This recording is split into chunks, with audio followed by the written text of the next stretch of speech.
Okay, so when we're going over interviewing and the process of interviewing, so if you're at home and you have a home office and you have noise in the background, or you don't have a home office, then what you want to do is you want to go to a shared working space.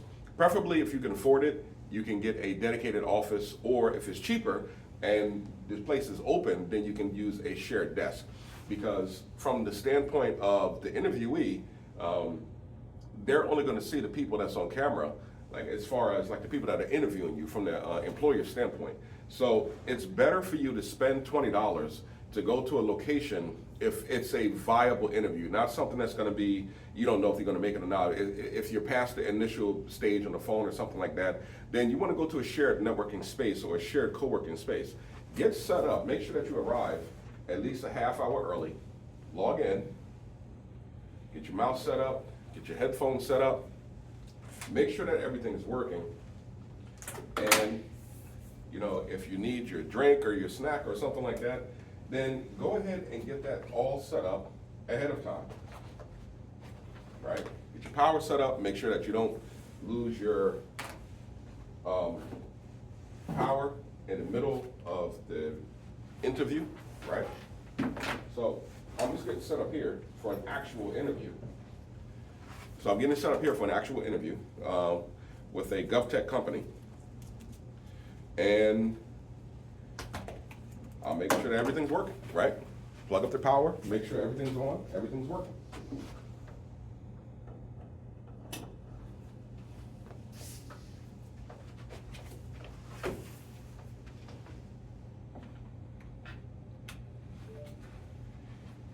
Okay, so now it's set up.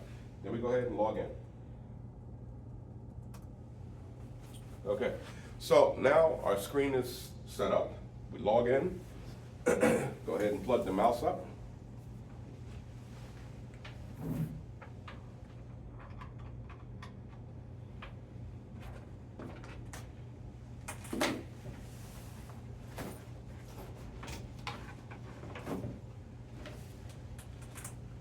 Make sure the mic is working.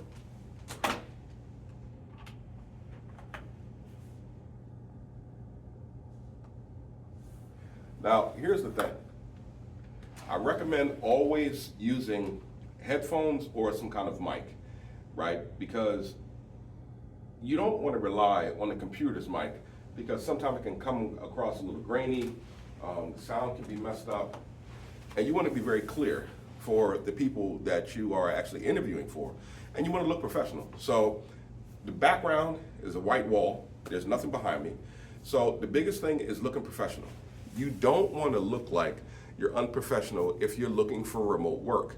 So the biggest thing about remote work, the employer has to be comfortable with you to do the job, and that you can be successful in taking care of the tasks that need to be done. So coming to a co-working space when you know that it's a guaranteed shot to get the job, don't just do this for every single interview.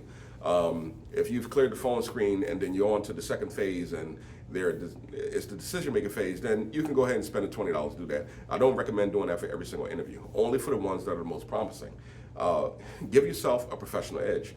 That will help you, that will guide you, and that will give you the ability to look very professional, right? So once again, be aware of background noise. Don't interview in Starbucks and Panera Bread and in any kind of co-working space, regardless of what country you are in, right? Make sure there's not a lot of background noise. And then the biggest thing is to make sure that you're in an environment that you can speak clearly, slowly, and peacefully, and you can be yourself, right? Sometimes being at home is not a good idea. And I'm gonna tell you something, do not ever interview sitting on your couch, right? It just looks terrible. The face is down, the laptop's coming up, don't do that.